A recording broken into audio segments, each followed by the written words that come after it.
Nous sommes le 30 septembre 2016, jour de l'inauguration d'une opération de logement par Logipark sur le quartier des Monts-Gorges. Cette inauguration semble tout à fait habituelle. Les élus, la direction de Logipark, l'architecte, les entreprises, les financeurs, tout le monde est là. Pourtant, cet événement est unique. C'est la dernière inauguration de Logipark à Poitiers.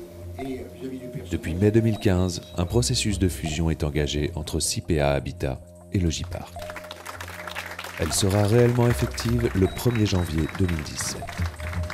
Pour comprendre les enjeux de la fusion, il faudra porter un regard sur l'histoire urbaine de la ville de Poitiers et de ses bailleurs sociaux. Leurs locataires habitent parfois dans des bâtiments voisins, dans les mêmes quartiers et sur le même territoire.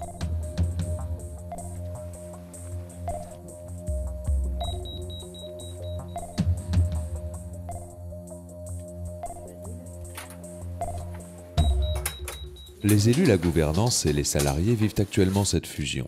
Les changements peuvent être source d'inquiétude.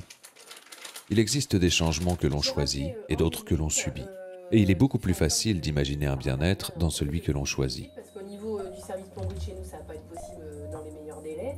Octobre dernier.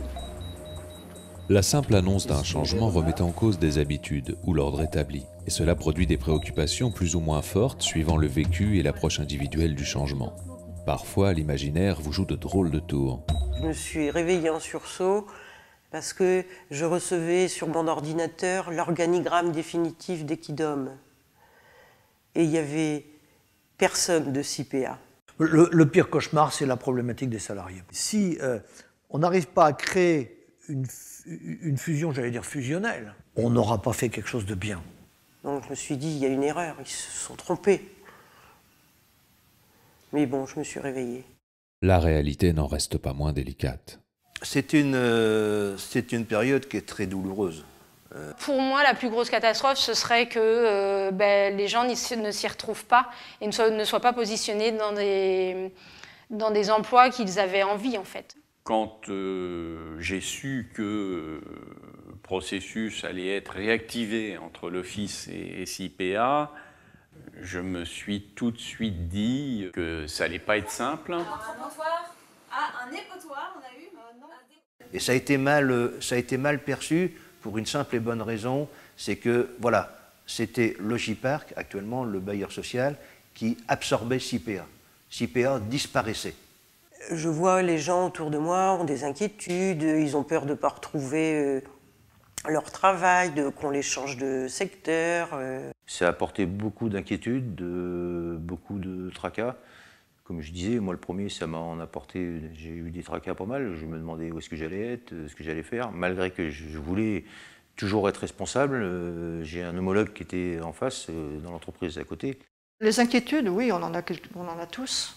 Moi, personnellement, j'ai envie de rester où je suis, sur le poste actuel et sur le secteur actuel. Puisque, en fait, les gens ne se retrouvent pas dans le poste qu'on leur propose avec la fusion. Effectivement, de nombreuses histoires s'entrechoquent.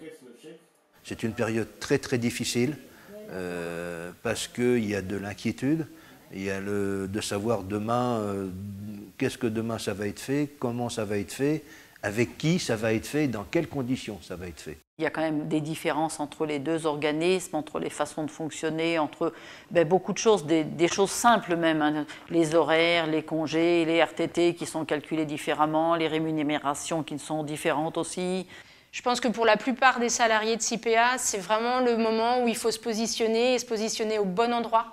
Parce que sinon, je pense qu'on aura du mal effectivement à évoluer par la suite. Tout changement, que ce soit dans la vie personnelle ou professionnelle, tout changement profond, et une fusion c'est un changement profond, c'est forcément source d'inquiétude. Les salariés, pour moi, il était important de les protéger. Ces inquiétudes sont à la hauteur de l'importance du rôle des bailleurs dans l'histoire de Poitiers. Au sortir de la guerre, Poitiers avait à peu de choses près la même population qu'avant-guerre, à peu près 45 000 habitants. Entre 45 et 80, on est passé à 75 000 habitants. Et donc, il y a eu des mutations considérables.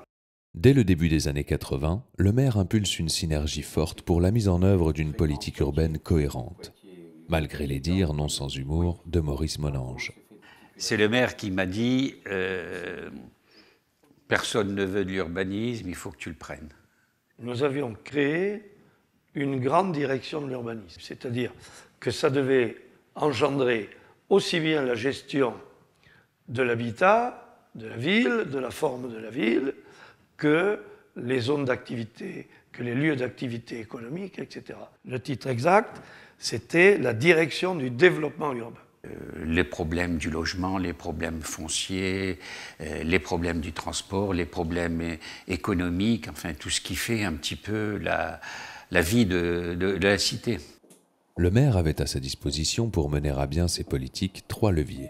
Logipark, créé en 1929, et 2 autres sociétés, SIVP en 1956 et SAE-IMVP en 1966.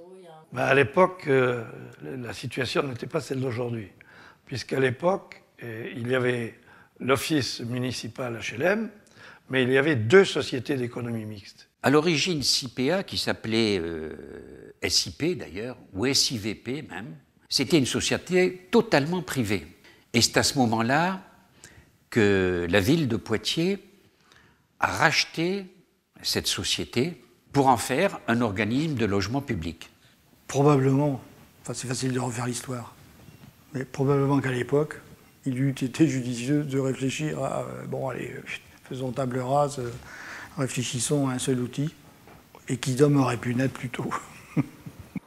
La volonté politique était là. En revanche, techniquement, la fusion ne s'est pas passée comme prévu.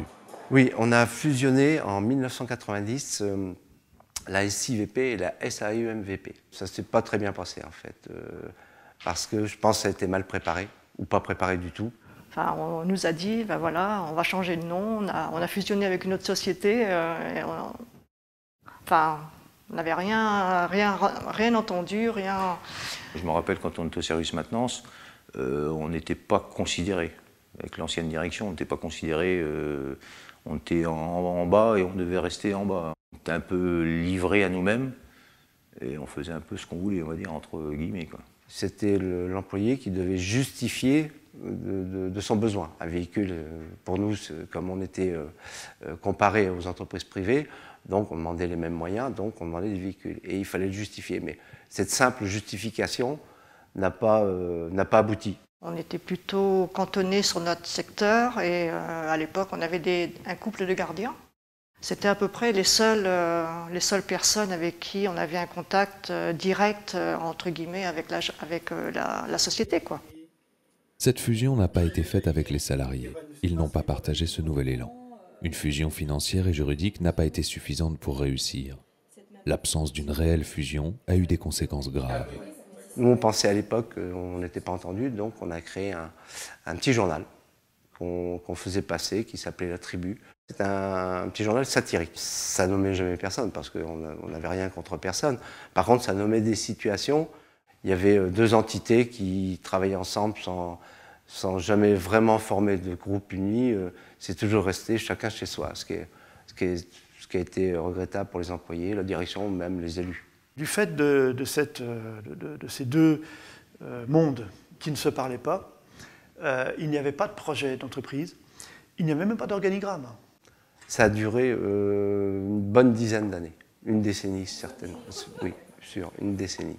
Pendant cette période très difficile pour la SIP, la vie de Logipark était plus sereine, stable et ambitieuse. Monsieur Bouchot, vous inquiétez pas, c'est un office qui est en bonne santé financière, parfaitement organisé, un personnel très consciencieux, et c'était tout à fait exact. Logipark, c'était, je dirais, une entreprise qui vivait bien. Toute organisation est amenée à évoluer, et très vite, on est rentré dans cette dimension très forte dans les approches territoriales qu'on pouvait faire sur les quartiers de Bel Air, des 3 cités, etc. On a dû avoir, mais alors en quelle année, je ne sais plus trop, l'Oscar des charges. C'était l'office qui avait le moins, pour qui les locataires avaient le moins de charges possibles et les charges étaient beaucoup mieux maîtrisées. Cette période a commencé dans les années 80. Celui qui m'a marqué le plus, c'est Dominique Lenoir. Arrivé comme directeur à 27 ans, il faut le faire. Et puis avoir la puissance de travail, la puissance de conviction qu'a cet homme-là, ça ne se rencontre pas tous les jours. C'est quelqu'un qui était capable, et ça m'a marqué, qui était capable un dimanche soir de vous laisser une enveloppe dans votre boîte aux lettres et de vous dire demain matin, je vais vous voir à 7 h au bureau. C'est quelqu'un aussi qui avait été capable de mettre les gendarmes aux fesses pour me retrouver quand j'étais en vacances parce qu'il avait besoin d'une réponse à une question.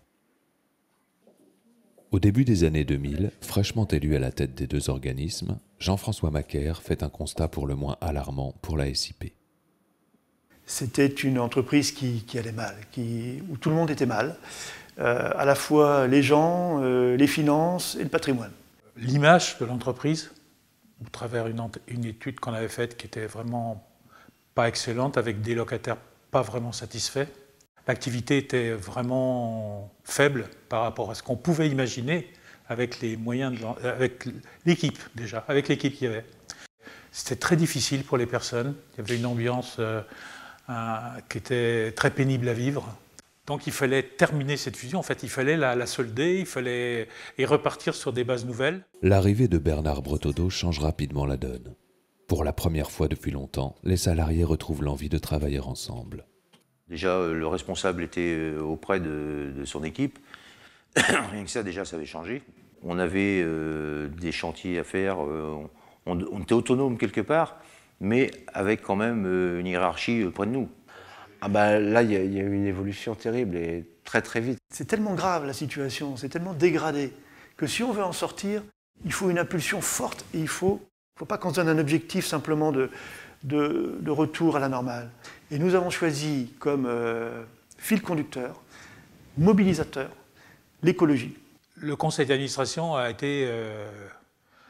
fait preuve d'une compréhension de la situation et d'une acceptation des évolutions à conduire au-delà de ce que j'ai pu voir dans d'autres entreprises quand j'étais consultant.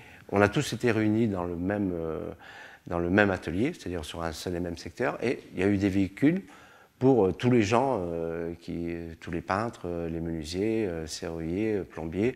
C'était une façon aussi de reconnaître qu'on était là et qu'il fallait améliorer peut-être nos conditions de travail.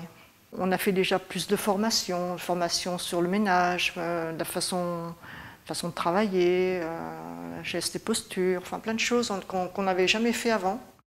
On a eu cette chance-là, c'est de convaincre et d'avoir des personnes motivées, alors qu'au début, ils n'avaient pas du tout cet état d'esprit quand je suis arrivé. Il y avait un esprit une envie de travailler, une envie de changer, une envie d'apprendre. Qu'est-ce qu'on a pu faire comme formation C'est tout cet ensemble d'éléments qui font que le personnel devient fier de son entreprise. Et quand le personnel est fier de son entreprise, il est motivé pour travailler. Le travail de redressement entrepris fut spectaculaire. Je dois dire que ça a été un très bon choix. Son énergie, son humanité, et voir sa fermeté aussi. Il y avait un pilote dans l'avion, oui, ça m'a marqué. J'ai beaucoup apprécié.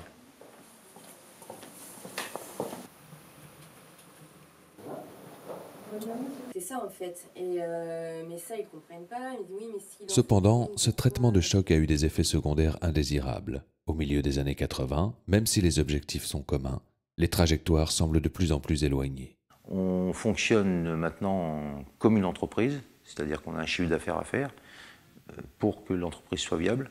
On a des temps d'intervention qui sont ce que ça vaut, mais on est obligé de mettre des temps d'intervention.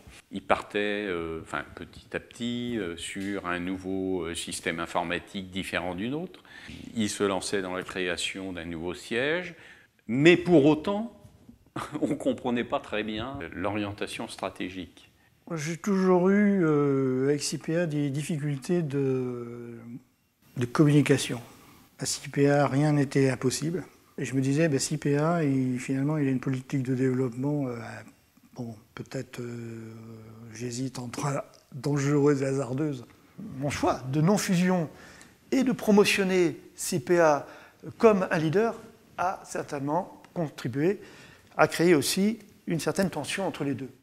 Pour évoluer, CIPA a dû poser un nouveau nom, poser une nouvelle stratégie et ça a généré une concurrence avec l'Office. 2 outils n'avaient de sens, à mon avis, s'il y avait une certaine complémentarité. J'ai mal perçu cette complémentarité. Les 2 entreprises faisaient la même chose, le même travail, la même qualité de travail, mais je pense que l'une en parlait beaucoup plus que l'autre. Au-delà des vicissitudes des 2 organismes, challenge, orientation, politique de communication différentes, les réalités de notre société obligent les politiques, sans plus tarder, à mettre en œuvre des politiques pertinentes. Pertinentes en particulier pour la mixité sociale. Alors la diversité, c'est d'abord la diversité sociale, c'est-à-dire d'essayer dans un même quartier d'avoir des couches sociales différentes. Mais c'est aussi au niveau de l'habitat, c'est-à-dire au niveau du bâtiment, d'avoir une diversité, de rapprocher autant que possible les lieux d'habitat des lieux de travail. On peut aujourd'hui apporter un logement à tous. Par contre, on se doit d'apporter le logement le plus adapté à sa situation et aussi le logement qui assurera un bien vivre ensemble, une mixité sociale. Donc le logement social, c'est là son rôle maintenant. C'est plus seulement de mettre un toit sur chaque tête, c'est aussi de mettre sous chaque toit beaucoup de têtes différentes et variées. La mixité, en termes d'intégration, j'y crois beaucoup. Je pense que c'est une des solutions, mais il ne faut pas croire que tu te lèves le matin et tu dis dans l'immeuble de telle rue, je vais faire de la mixité. C'est pas comme ça que ça se passe. Je crois que ça fait partie des intentions, ça fait partie des actions qu'on doit avoir, mais on ne peut pas affirmer que ça va marcher à tous les coups et que ça va marcher comme on veut. Donc il faut qu'on arrive à résoudre ça, parce que sinon, c'est plus une nation qu'on fait, c'est un archipel avec des îlots de riches, des îlots de pauvres, et une classe moyenne qui de plus en plus tend soit à rejoindre d'un côté, soit à rejoindre de l'autre. Il apparaît de plus en plus aberrant d'avoir 2 organismes pour la même communauté urbaine. Pour relever l'enjeu de la mixité de manière cohérente, pour agir efficacement, la fusion semble évidente. Longtemps, la fusion a été une arlésienne. Cette fusion, on en parlait avec Decaudin, avec Centraux, il y a en 85, oui, donc ça, voilà, 85, ça fait 30 ans. Il en était question quand j'étais encore maire, mais je n'ai pas du tout trempé dans ce dossier. Il y a tout un travail d'unification et de raccordement qui ne doit pas être simple, et donc nous, on ne s'était pas... C'est-à-dire cette fusion, il y a eu, on va fusionner, après il y a eu beaucoup de démentis par le président lui-même. Tant que je serai là, ça ne fusionnera pas. Qui nous disait non, non, non, il n'y aura jamais de fusion, on restera toujours 2 organismes de logements sociaux. Et on nous disait plus on va fusionner, mais on ne disait pas on ne va plus fusionner non plus. Et un jour, mais ça n'a pas vraiment été la surprise, parce qu'à force d'en parler, on a dit ça finira bien par arriver. Voilà. Bon, la nouvelle municipalité le conçoit autrement, ça ne me choque pas du tout, je peux tout à fait comprendre ça. Ainsi, le 1er janvier 2017, la fusion sera là. Je pense qu'une ville comme Poitiers, une ville de taille moyenne, je ne vois pas l'intérêt pour elle d'avoir 2 outils qui font le même boulot sur le même territoire. On évite d'avoir plusieurs outils pour faire quoi? La même chose. Et la finalité, l'objectif, c'est la même chose. Et aujourd'hui, tout concourt à ce qu'on regroupe les moyens au service d'eux, donc en l'occurrence du locataire et de la collectivité.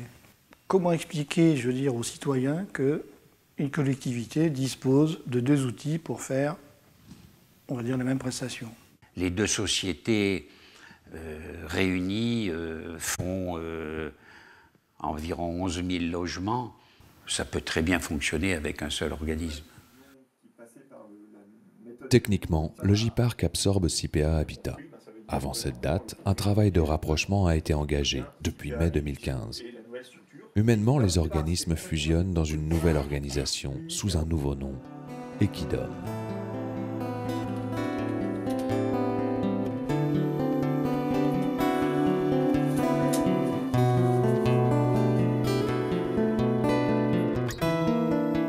Oui, ça a été difficile dans les premiers mois.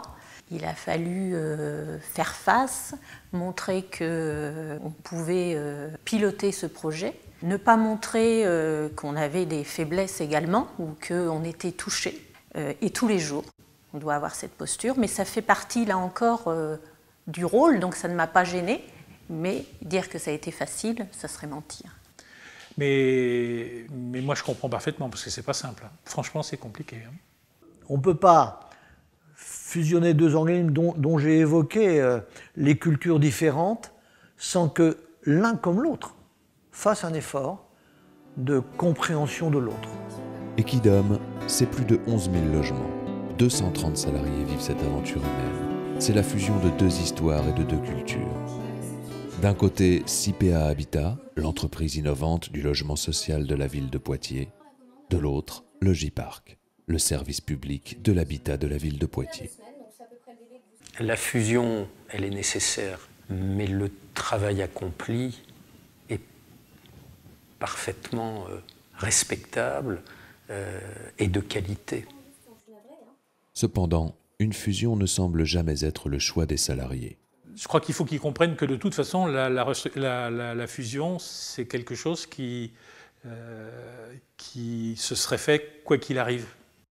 La seule chose que je puis dire, c'est qu'il ne faut pas qu'ils y aillent reculant, nonobstant les difficultés, les différences de statut, tout ce qu'il va falloir réorganiser, la réorganisation des directions, etc. Il ne faut pas qu'ils y aillent reculant, il faut qu'ils avancent. Ça mérite que toutes les bonnes volontés agissent de façon convergente. Si les gens ont l'amabilité de s'écouter, de prendre le bon ici, ignorer le moins bon là, et le bon et le moins bon, il doit être partagé, il n'y a pas de raison. Si chacun ne fait pas ce travail-là, quelle estime il peut avoir de lui? On a une année, il ne faut pas que ce soit une année blanche, mais c'est une année de mise au point, et après on va repartir en utilisant, en donnant à chaque salarié, quel que soit son niveau, la possibilité d'exprimer sa compétence. Ça revient à un travail qu'on a déjà fait, mais à l'époque à CIPEA, dans la même situation. Ainsi, réalisé avec les salariés et pour les locataires, Equidom offre de nouvelles perspectives. Pour dépasser ces inquiétudes, il faut du courage, faire des efforts d'écoute et de compréhension. À la base, sur le terrain, ils font le même job. Ils n'ont pas les mêmes référentiels, on ne leur demande pas exactement de faire les mêmes choses. Ils ont même une grande différence dans leur profil de poste. Mais n'empêche qu'eux, ils travaillent bien ensemble et ils s'apprécient, ils s'estiment. On va essayer de garder effectivement le positif de chaque structure pour justement essayer d'innover ou de proposer des choses qui n'existent peut-être pas maintenant. Ce serait bien qu'il y ait une reconnaissance de la part des politiques par rapport à la direction et tous les employés. La reconnaissance, comment dirais-je, ça ne se décrète pas. Je crois que c'est une question d'état d'esprit, de mentalité, de rapports sociaux. Parce que là, je vois depuis le début de l'année, c'est long, mais c'est court à la fois. 1er janvier 2017, c'est pratiquement demain.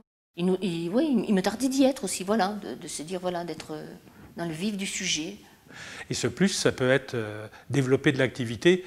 Je ne vois pas pourquoi on n'aurait pas les possibilités de le faire. De la considération, il peut naître une nouvelle culture valorisante, fédératrice et source de motivation. S'il y a du dialogue qui s'instaure, ça se passera bien. Finalement, on faisait exactement la même chose et que c'est dommage qu'on n'ait pas fusionné avant, quoi. Voilà. Ça peut être aussi une opportunité parce qu'on l'a fait une fois, pourquoi pas deux? Cette fusion-là, je pense que ça va être quelque chose de bien pour tout le monde. Ça va être une grosse machine. Hein. On va faire de belles choses. C'est pas Logipark rachète CIPEA, il y a une fusion qui va s'opérer. Donc on fait partie d'Equidom et voilà, faut avancer. Maintenant, toutes les personnes sont prêtes à relever le défi. Dans quelques années, ce qui ressortira, ce n'est pas les économies d'échelle, mais c'est peut-être le service apporté qui sera jugé comme le vrai bénéfice de la fusion. Et lorsqu'on a une seule entreprise, à condition que, et ça n'est pas de moi, mais je le reprends volontiers, que 1 plus 1 soit supérieur à 2, c'est forcément une bonne chose. Et je crois qu'avec la fusion, ça va permettre ce renouveau, un changement de façon de faire, d'apporter peut-être sûrement d'autres idées. Enfin, je trouve que ça donne un nouvel élan. C'est très important l'entente entre les salariés, ça change beaucoup de choses. y compris pour le travail, pour la gestion des dossiers, l'entente pour reloger les gens. C'est très très important. Je dirais que depuis le début de l'année, c'est plus diversifié.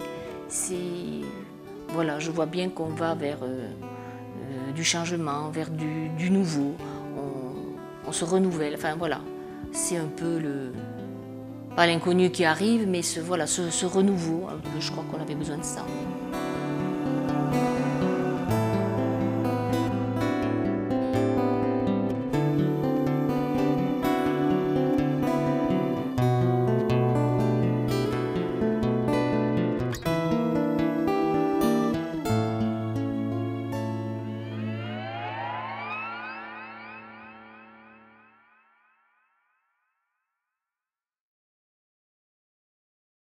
Equidom est né d'une triple volonté: accroître l'attractivité du logement social, la qualité et la proximité.